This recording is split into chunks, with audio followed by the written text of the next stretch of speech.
অনেক বন্ধুরা এ দেখো নিয়ে নিয়েছি একটা বিস্কুট আর নিয়ে নিয়েছি একটা ডিম আর নিয়ে নিয়েছি হচ্ছে তোমার লিকার চা।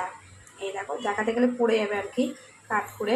তো নিয়ে নিয়েছি ডিম আর এই যে এখন খাবো আমি সকালে এখন খাবো হচ্ছে এই যে ডিম দেখছো, ডিমটা দিয়ে বিস্কুট দিয়ে চা দিয়ে খাবো, মানে কাঁচা ডিম দিয়ে চা দিয়ে খাবো আজকে।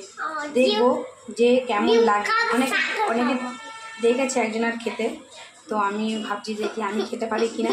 তো চলো কাঁচা ডিম দিয়ে আমি চা খেয়ে নিই আগে, তারপরে বিস্কুটটা ভেঙে নিয়েছি আর কাঁচা ডিম দিয়ে আর বিস্কুটটা দিয়ে মানে কাঁচা ডিমটা চায়ের মধ্যে ঢেলে দেবো, ঢেলে দেওয়ার পরে ডিমটা বিস্কুটটাও দিয়ে দেবো, দিয়ে একসাথে মিলিয়ে চামচ দিয়ে ফাটাবো, ফাটিয়ে তারপরে হালকা একটুখানি দেবো কিছু, এটা সিগারেট কাজে করা যাবে না, তো এটা দিয়ে আমি চা দিয়ে খাবো।